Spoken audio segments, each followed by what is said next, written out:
whatever our preconceptions of a village are, or whatever it is, was yes, caste, yes, class, yes, religion, and yes, the divides they bring with them. But everywhere I went, there were also people kind of breaking those borders down and finding a way as migrants to the city, like Chand and Khalid and his wife Rabia, who meet, in this boiling mix of Delhi. They find a way to live together. And the third part of it was this question that, again, just becomes larger and larger in this country. I think every generation asks it. What is justice? When we're writing crime novels, yes, we're writing about murders and detectives and all of that. But we are also trying to ask to the family that's grieving, to the people who are left behind to carry a loss, what does justice feel like? Is it your case in the courts? Is it a verdict that might take 20 years in the making? Is it the justice of the mob? And I found myself unable to judge people for choosing one path or the other. I didn't have a form to contain this. It overstepped the bounds of journalism. And the novel, these characters started to walk into my head. I became very fond of some of them, Rabia, even the police detective, Umbir and Bhimsen, and Chand, whose life is set for him. He's a farmer, he's a unwilling widower, and he has another loss coming to him. And then he comes to Delhi because he wants to see the world and he means to see more of it. He means to go up to the Himalayas. And Delhi, this messy megalopolis, just catches at his heart. This messy megalopolis, you spoke about walking the streets of Delhi. I have forever been fascinated by Flynn Hughes's Women Who Walk the Streets. And despite odds, and build a relationship with it. Delhi is very much a character in your book. I'm curious about, through these walks, how your own relationship with Delhi has changed, and what is the Delhi that we meet on these pages? When I came to Delhi, I keep leaving and returning from Delhi, and I spent some years in Calcutta, came back for college. And I think the first thing that I felt was a sense of absolute claustrophobia, because it wasn't safe to walk after 6 p.m. It wasn't safe to walk in certain areas. You couldn't wander around in a park without, some man bumping into you deliberately. And I think somewhere in my 20s and 30s, this became an anger that refused to go away. And I was like, no, you will not stop me, And being a journalist, both on the arts beat and on the gender beat, had the wonderful thing of taking me out of my sweet, civilized, slightly boring corner of South Delhi, And it introduced me to a much wider city. This morning, I was walking around your Jawahar Circle. And in the course of just 40 minutes, you meet something like, 6 different characters, and they have a different perspective on their city if you get into conversations, and conversations flow. And then little by little, the heartbeat of the city that you don't know starts to come to you. And the first thing I saw was that migrants, whom we say, migrants, the poor, do category bana diya, theek hai? The poor have imagination, they have resilience, they rejoice as well, and they find a space for themselves under the bridges of the Yamuna. And one day, how did the relationship with the city change? I began to realize that it was not just mine. I began to feel a kind of love and kinship for it, no matter how aggressive it was. Because when I walked out, particularly when I walked along the banks of the Yamuna, or when I walked into areas like Welcome Colony or the slums, I was so dependent on other people and on their kindness and on their caring and on their willingness to carry me through. My margin of safety was often just built on women saying, yes, you can go here. And one time, when I was wandering around the Yamuna, I met this fellow who was very sweet and said that he was a pujari's assistant and all of that. But when we got to know each other a little better, it turned out that he was a gangster, but he was a very nice gangster and only a part-time, gang fellow. And he was like, the gangs of today are not like the gangs of yesterday. Now there's so much violent crime, it's committed by outsiders, and we have to deal with that. They have no qaida. They don't have respect for the old gangs, etc. And he told me, he said, don't go there. That's the border between Haryana and Delhi. And there you see criminals keep dumping bodies there so that it'll float from the jurisdiction of one state to the other. Okay. And I was like, acha, theek hai, where do I go? He said, that area, where the marigold farms are and all of that. And he opened up a side of the river that I did not know about. In Delhi, we don't notice our river. We don't notice the Yamuna, right? So the more you walk, 1,000 conversations happen, and people will tell you about their lives and correct your misconceptions, If you're poor, you're not necessarily miserable. If you're a migrant who comes in without a clan to attach yourself to, you will find your own clan. You will make your friendships across whatever divides at some point. The city sucks you in. Would you have a passage that you've written about the city that you would like to read for us at this point? If you don't mind, it's a short passage. And it comes from, Rabia, who is, again, the wife of Khalid. Khalid is a wonderful soul. He loves animals and birds, and he carves toys out of wooden whistles. But he's also a little fragile, a little unable to take the harshness of Delhi, the police raids. And Rabia, even though she suffers from, the rising Muslim-Hindu tensions, being told that she's an outsider, she is nobody's victim. She's here, she has a way of belonging to the city. And I'd like to tell you what she thinks of that. So there they are, Chand, Rabia, and Khalid. In the evening, they've come back from their jobs, and they're cooking for each other. And eating fish, content with the evening, it comes to Chand that he might die in Delhi, an unexpected thought that he shares with Khalid and Rabia. He is not yet 30, so death is a long way off for any of them. But when he tries to recollect the past dreams that he had harbored at 16, he feels he has stopped desiring either return or further exploration. You can live in a city for decades without knowing if you belong to it, he says to Rabia and Khalid. So what do you think you were breathing in all these years? Asks Rabia, cleaning stray bits of fish innards and blood off the curved blade of the boti. The air, the floating grime in the air, the rain, the monsoon breeze, the water, the earth, everyone's sweat, the farts from the buses, the politicians' nonsense speeches, the dust in summer, the mist of the river in winter. What is this belonging, not belonging? At some point, what you breathe in is what you become. That's no surprise.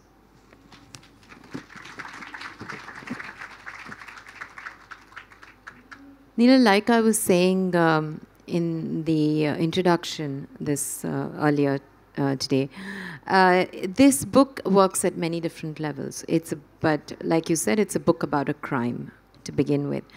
And you write about the crime in the manner of very taut, wonderfully written thrillers.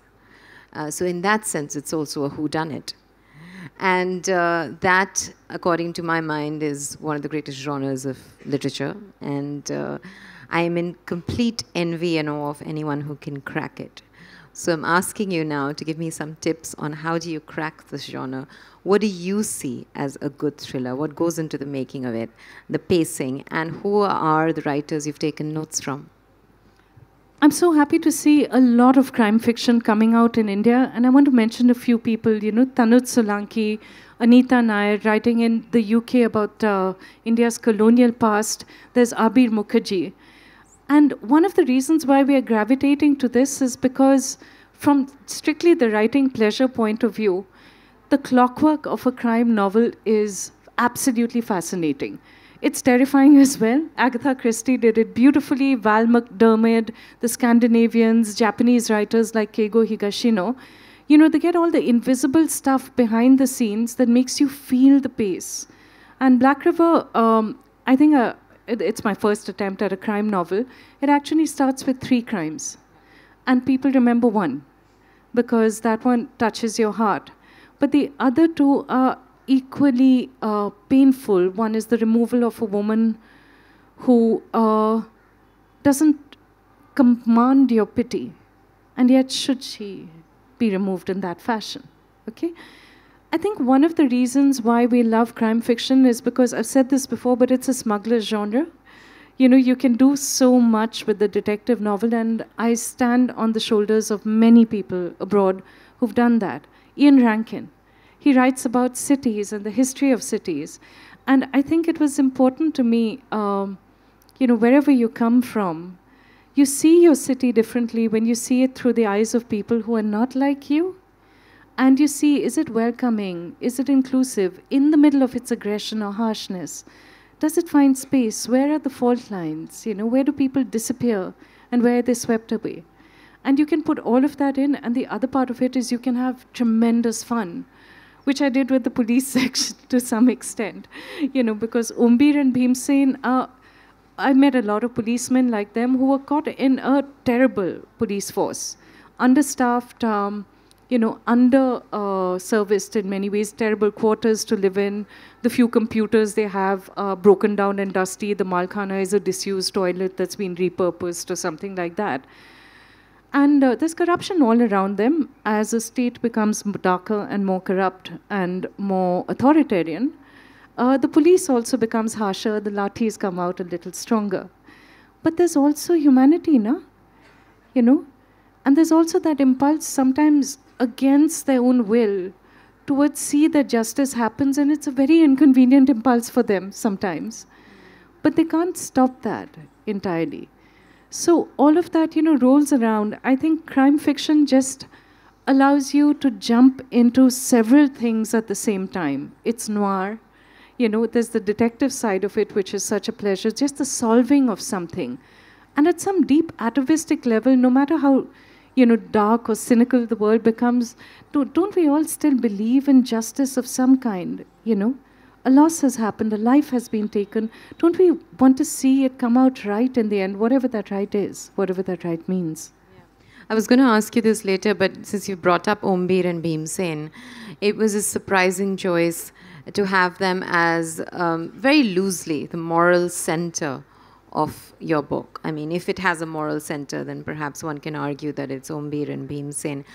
And at least of late, we're not used to portraying cops in that manner. In the popular consciousness, cops are either Bollywood cops who come once all the action is over, or then they become highly corrupt agents of the state who have nothing good to offer.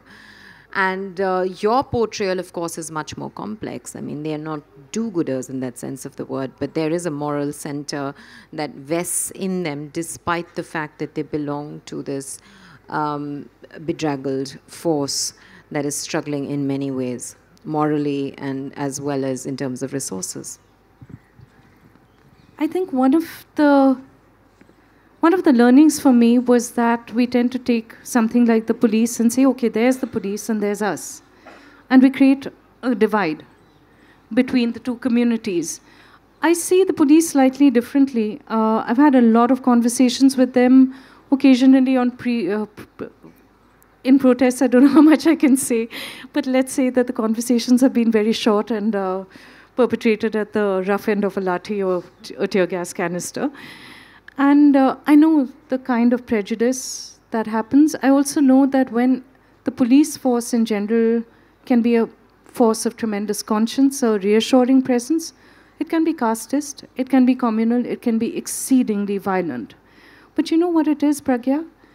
The way your police is just a reflection of a society in flux and of your darkest urges. When your RWAs are saying, lock this person up, hound them out of the colony, then your police force is going to stand there with the lathi saying, if you don't think like us, get out of here. We're here to enforce the law. I remember a time also when the police was slightly different, never perfect, but always an accurate reflection of both the darkest and sometimes the most hopeful parts of us. I met men like Ombir and Bhimsen, and Ombir is not a hero by any means, He's very happy to take his hafta packets.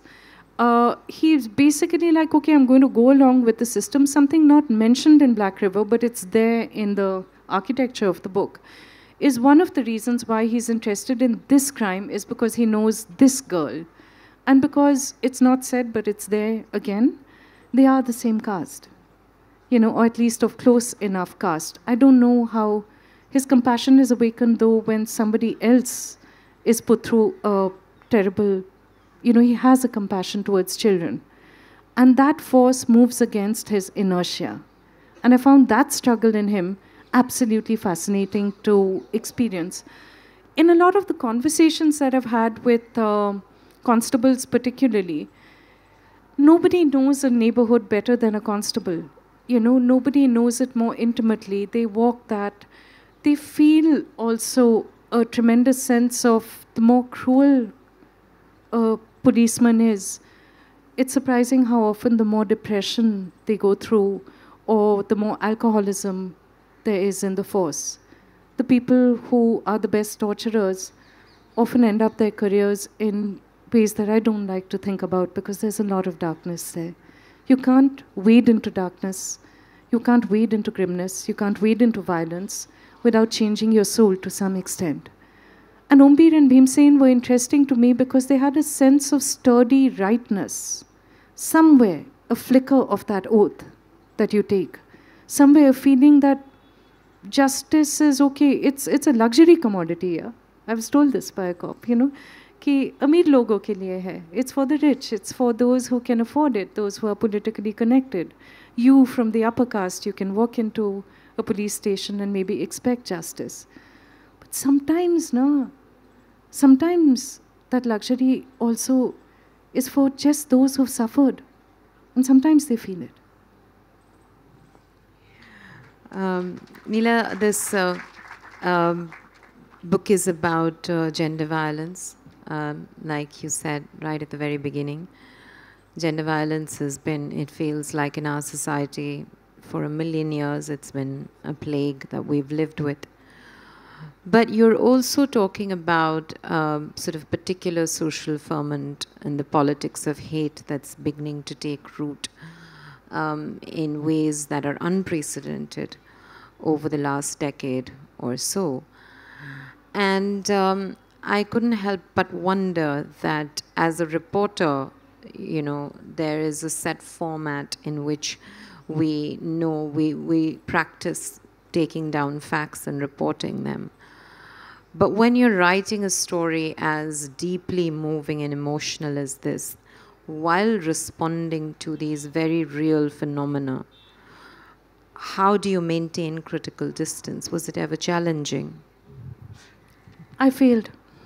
You didn't. I failed in the distance part of it. I mean, I think I write from my instincts, and I write very strongly from my emotions. And I did a lot of stories that required, you know, walking around, meeting people over periods of time. A story on the homeless women of Delhi that I will never forget for the New York Times. So many of them just disappeared again, you know, during the writing of the story, and to no good end. And after a while, a book is not a place to, a book is not your therapist. Fiction is not, you know, the place that you go to work out your feelings. Absolutely not. But fiction is a place of transformation for me, and a place where, as you write, that writing changes you. Hopefully, I never know whether I've got this right, but hopefully it changes the reader just a little bit again. And, you know, some of that anger and that grief that you feel at the loss of potential. When we talk about gender violence, what do we mean? We mean that whether it's in the home or on the street or in 1,000 different ways in the workplace, you are held back. When we talk about the rise of hate, we're also talking about the interruption of love, aren't we? We're talking about the interruption of friendship. And to me, you know, friendship, fraternity, one of the great promises of the preamble is what this country was built on as a nation. When I say that, I don't mean to, you know, stand on a podium and orate. It's just that it touches your heart when you walk among people, when you talk to them, and you have a dozen conversations saying, you know, this person is Muslim, I'm Hindu, or this person is upper caste and I'm lower caste. And okay, back in the village, we wouldn't get to meet. But here in this tiny sliver of land here, or, you know, at the abattoir, at the slaughterhouse, there is a place where you can sit and have a cup of tea together. Friendships can form, and there is that incredible human curiosity about each other. I was writing a lot of this in over a period of years, but a lot of this happened in 2016, 17, and it seemed to me that, you know, so much is happening, and so much is captured. The news is unending. There's breaking news every day. Sometimes we're told that everything in the country is absolutely fine. Sometimes it's not. And the silences speak that loudly. And I think I was very afraid that all of what was going on in that time would drop into a memory hole. And there were two things. Rabia comes from a place called Bright Delhi, which is based on several places I know. Chand lives in a village called Titarpur. And Rabia and Chand have an affinity. They have a friendship. They are the adults in the room, where Khalid is there. But in all of Delhi, where are they going to meet? Where is the coffee house they can meet in? A Muslim woman, she can't go over and meet her friend in a Hindu village. A Hindu man, he can't sit in Bright Dairy with her on the steps. What would the neighbors say, right? And yet, despite that, there is an overflowing of boundaries. So hate rises, and in the middle of that, as people are slammed back, and this is what I was saying, the early rise of the bulldozers, breaking down houses, the othering, the separation of ourselves from ourselves. That is all that hate is when it is turned on communities. And you can talk about the politics of it or the uses of it or whatever. But fundamentally, hate is a way of saying your brother is not your brother. Your family is not your family. You are separate from each other. It's a separation. And yet, it is astonishing how we continue to reach across that, how we continue to form friendships and fall in love, in a way that we are not supposed to. Neela, the women, of course, like we've said over and over again, this is a book about gender violence, but the women in your book are just unforgettable characters. Outside of their circumstances, they find ways of showing up for themselves. They make morally complex choices. I had two questions about this. One is, I wondered, and this comes from my own struggles with writing, if you've ever had any anxieties about writing the other.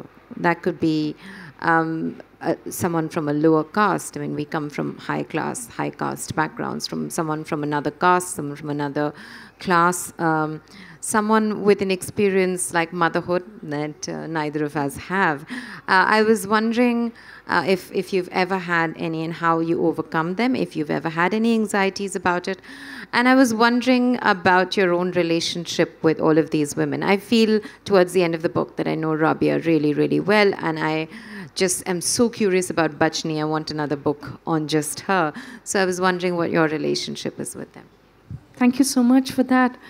I think I had two choices as a writer. One of them I don't think I'm very good at, which is just writing about people who are exactly like me, a Bengali from Calcutta transplanted into Delhi, making friends in the city. And for some reason, my curiosity went wider. I was so anxious about this, all of this. I mean, you mentioned I'm writing out of caste, out of class, out of religion as well. But we are not strangers to one another, Pragya. The thing I worried about most was writing parents. I don't think that you can write in a way that just takes, that says, here are your lives, here is your pain, here are your stories, this is what you've told me, and now I will take it for my book. You can't do that. But I think you have to earn it, and very often my characters, fictional characters are real. The best way I can explain it is, it's like talking to a friend whom you know very well who's not right there. But in your imagination, that person is alive. And there were so many times when Rabia silently just told me, I'm not this sanctimonious, I'm not going to suffer, there is more to my life than this. Often what the characters just said, you don't know enough. You're misinterpreting us, you're misreading us. So then you go out and you look and you listen and you have 1,000 more conversations. And it is only when I think you need to be a little humble to do this. You need to get your ego well out of the way. And you need to be uncomfortable.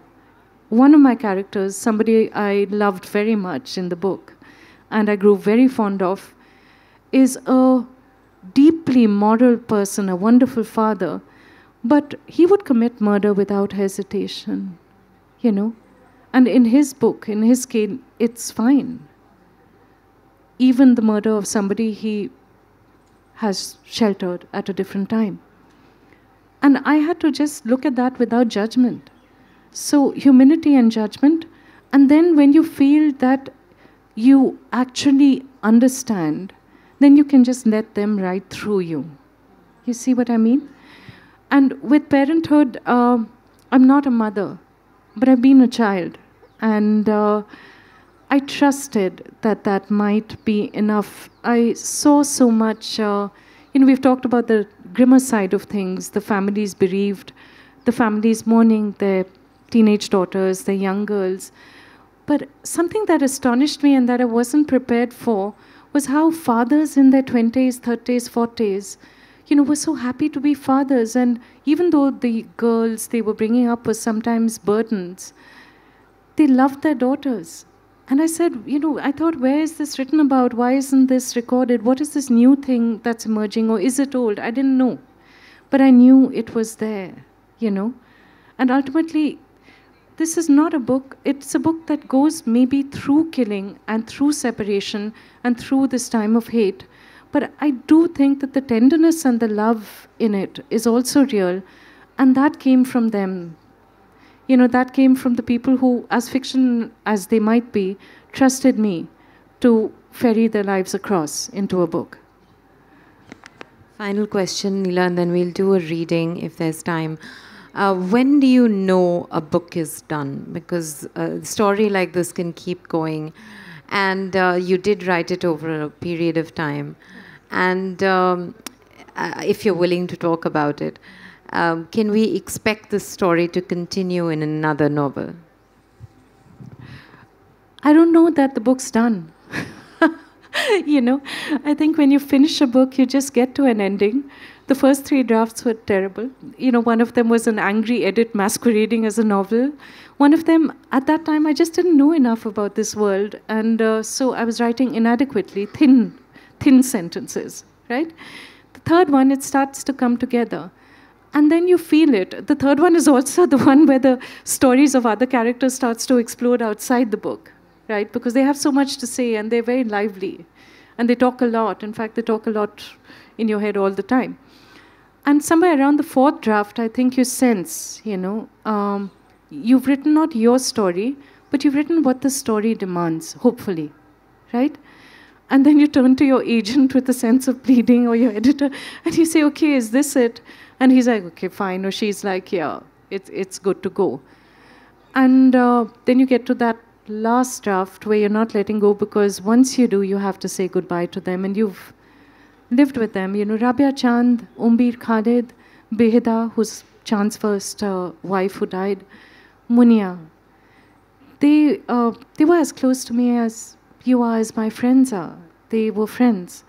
And I will never get to see most of them again, except for one, and that person is coming back in the next novel.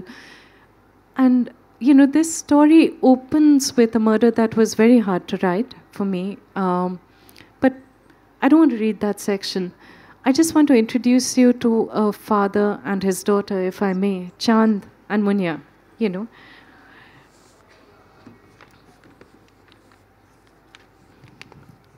And this is, it happens in a hospital on the outskirts of Delhi. Chand's wife is rushed in there in childbirth. She has to share a bed with one other woman because there's a lack of space. And in the middle of the confusion and the doctor surging and her bleeding too much, this miracle happens, this little miracle. Once, Chand had almost stepped on a dazed bat, fallen to the ground in some nocturnal mishap. He had bent and picked it up, wanting to be gentle, and felt the creature curl and shiver in his careful hands. He remembers that weight, the delicacy of it, the trembling bones, when he holds his daughter for the first time, taking her from Rabia. She weighs less than a paper bag of flour, less than a pillow stuffed with black mustard seeds. She smells like the warm spring grass when he takes a sickle to it, like the first rains of summer falling on the hot earth, the scent of her neck like jaggery stirred over an open fire. She smells of her mother's blood and of her own sweetness. If he strokes her forehead lightly, letting his fingers touch her miraculous skin, still sprinkled with the white down of birth, she curls her feet inwards and goes to sleep in his arms. Through the numbness of his sudden loss, these things of sustenance. Thank you so much. Thank you, Neela. This still brings tears to my eyes. We have a couple of minutes left. Are there any questions from the audience? We've got 10 more minutes. Excellent, excellent. The lady over there, please. Hi, my name is Soumya. I'm looking forward to reading this book. And before I ask my question, I wanted to tell you, you sound sweet and melodious when you speak. So my compliments to you for that. My question is not really a question, but my observation, being a professional myself, that being a woman, when you go out in the workplace, like our mothers taught us to be powerful and strong and enter the room like, like you own the world. This is how our mothers raised us. But when you actually enter that world and the workspace, you come across many hawks who are ready to pull you down. Like there's a phrase called PhD, we say pull her down. So that's how my seniors taught me, that PhD is not doctorate of philosophy, but it's all about pull her down. So when men are actually doing that, and it's not really about your caste, your class, or your creed, but it's about your looks, how you appear, and how sexist they become in your workspace. So how do you handle all these things, being yourself a woman who has been a journalist and have traveled to places which nobody in Delhi would dare to go and look for stories? So how do you see women in workplace coming out and being subject to these sexist comments? Thank you.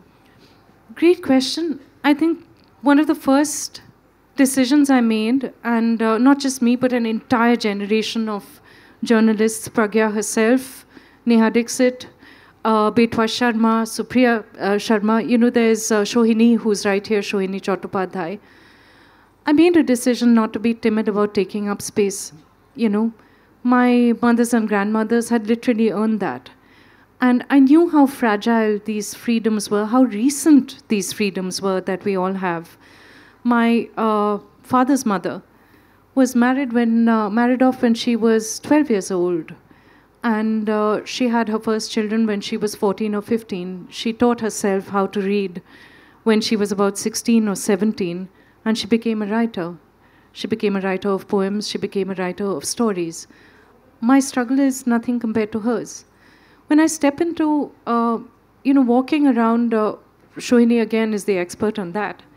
But yes, you look for safety, but most of all, you realize that if one moment moves ahead, another will come. Another will come. And, some men have been allies, and some will make space for you, and if they don't, we have each other. We will make that space, and we will keep doing it. As a complete other in Delhi, I read this book in 2022, and I almost wept with the humanity of it. It was one of the most wonderful books I think I've ever read. But could you... and rather unattractively, I wonder whether you could just talk a little bit about Jolly G. Okay, I'm going to try not to give away any spoilers, but Jolly G taught me that even when you don't like a character, you must find a way to see them also and where they've come from with some compassion. He is the wealthiest man in Titarpur. His house commands a hill on which there's a temple. And the key to his nature, again, I'm trying not to give away too much, is not just wealth and power. That's only what he represents. The key to his nature is impulsiveness. And he's never in his entire life had to face consequences. And I've met men like Jolly G all my life. Often their opening question is, don't you know who I am? And I think... you're the one who's lost. You don't know who you are. You don't know what this has done to you, what power has done to you. Thank you. Are there any other questions from the audience? I'll give you a minute to think about it, and until then I'll ask Neela. Oh, there is one. Fantastic. Yeah, I haven't read the book, so I don't have a question on the book. I do read your columns in the FT every weekend. Where do you find the time to read all of those books that you write about?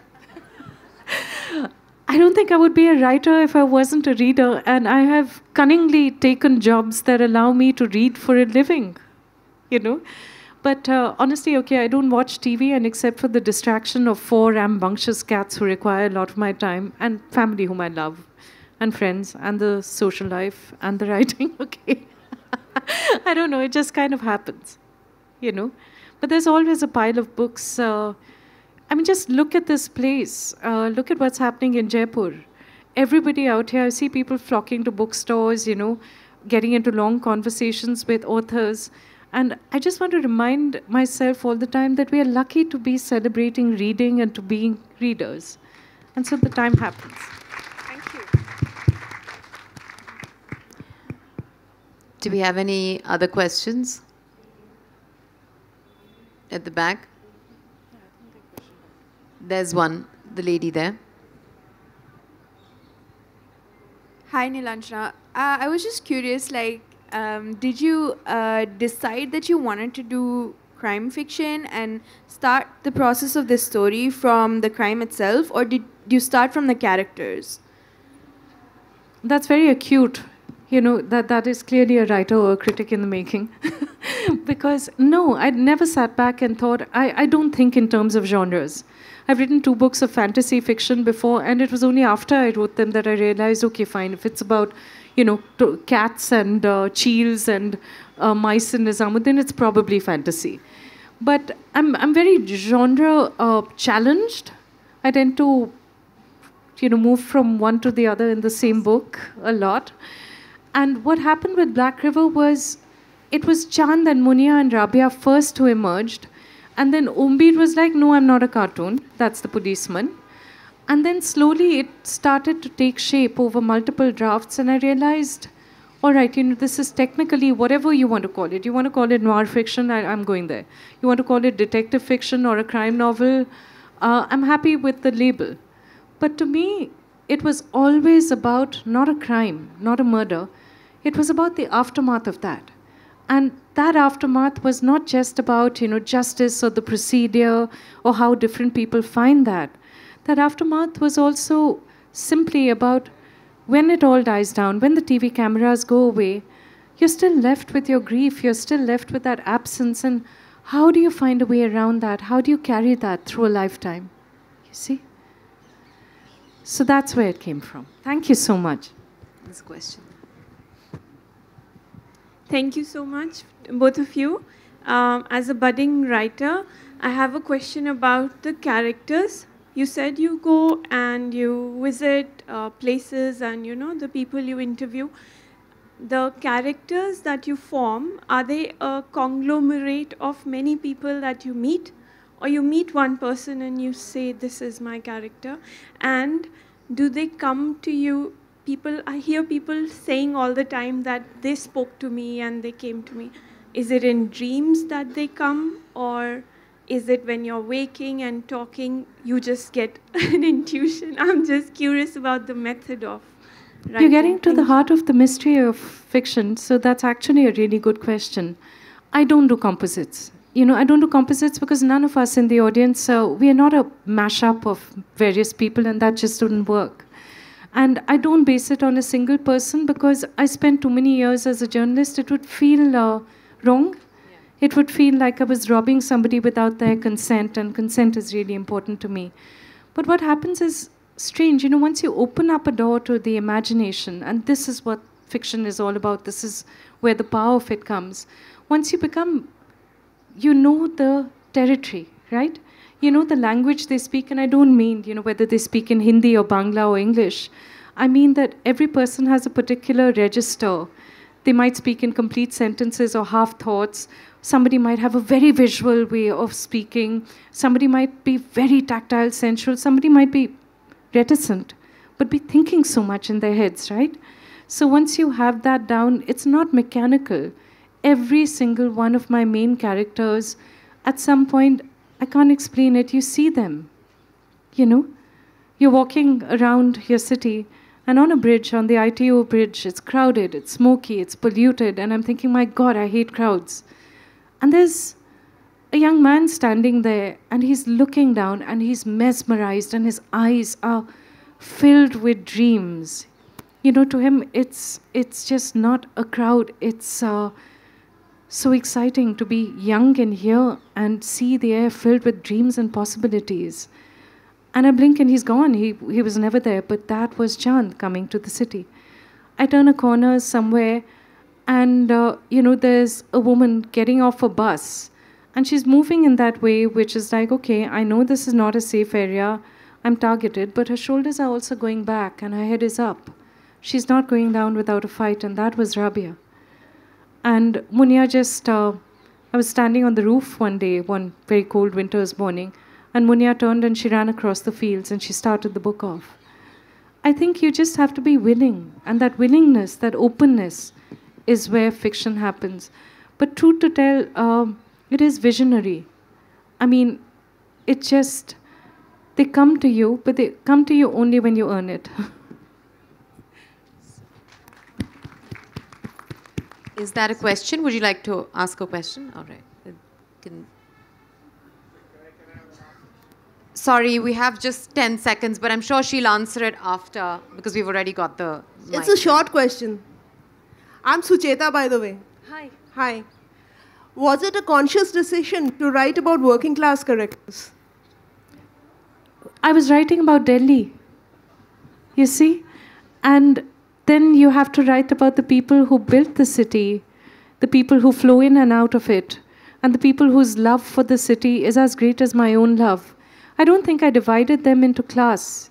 At some point, a friendship developed, and with my fictional characters. And once that happened, trust developed. And once there was trust, I was free to write. I hope that answers things. That's bang on the clock. Thank you for being such a wonderful audience. Thank you for speaking with me, Nilanjana. Pragya, thank you so much for this, as ever. Thank you. Thank you. The books are available in the bookstore, and I'm sure Nilanjana would be very happy to sign them for you, for your friends, if you'd like to gift them. The book signing booth is right there. So please buy copies, gift copies, and get Nilanjana to sign them. Thank you.